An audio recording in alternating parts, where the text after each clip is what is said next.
We all tend to believe a ton of lies when it comes to money. In this video, I delve into the top 5 myths we believe as South Africans and still assume to become rich at the end of the day. Make sure to like, subscribe, and share this video with somebody who can benefit from it. And turn on that notification bell so you don't miss another one of our educational videos. So in this video, I share the top 5 myths we believe. Let's hit it off with myth number 5.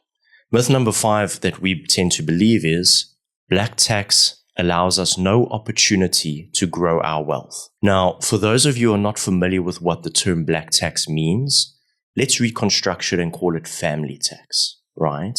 What that in essence means is I am responsible for my aunt, uncle, mom, or dad, so I need to service my parents upwards financially whilst taking care of my family downwards. I also like to refer to it as the sandwich generation. So you're in the middle, you're helping upwards, and you're helping downwards. Now, the myth around that is that you cannot grow your wealth if you find yourself in this family tax setup. Now, some things to consider when you find yourself in this dynamic. Remember that you cannot be giving all your disposable income upwards towards your family and taking care of them. You can also not neglect them in the fullest extent. You need to find that happy medium.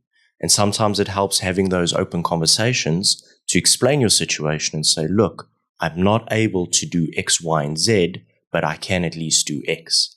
Leaving you some room to save, maybe invest, and plan for your little one's education. Myth number 4. We tend to believe that you can't save or invest your money on a lower income.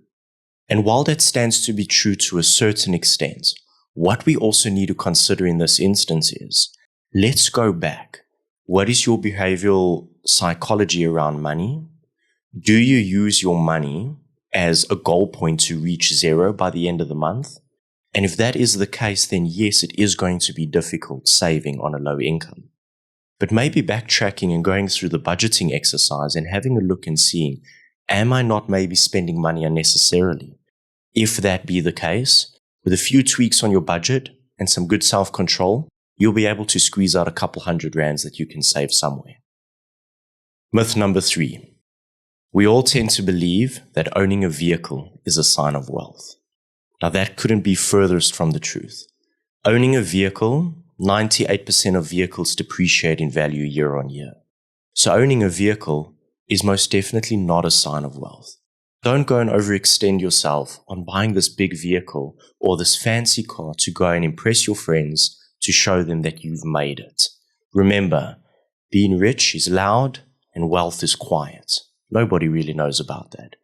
A vehicle just eats your money. You've got the vehicle installments, you've got car insurance, you might need to change tires every couple of years, needs to go for services when it's out of the maintenance plan.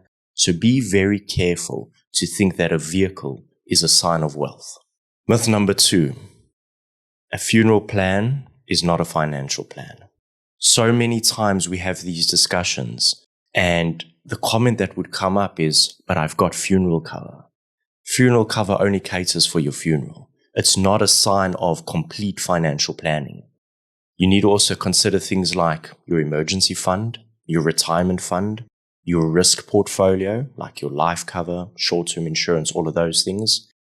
Although funeral cover is a necessity, don't think that it's the complete plan and foolproof at the end of the day. And now for myth number 1. We all tend to think that the more money I make, the more opportunity I have to save and invest. And yes, in terms of probability, that makes a little bit more sense because the baseline of food, baseline of housing, etc. costs a certain amount of money. But when you have an abundance of money, we need to be very careful for our psychology around money and our behavior because we tend to increase our spending the more we earn. So that's not necessarily true that you need to make a lot of money in order to save or invest or grow your wealth. What you need to be continually focusing on, whether you have got a low income, you're caught in black tax, you've just bought a vehicle, or maybe your income is significantly increasing. Focus on the behavioral side of how money affects us. Stick to your budget.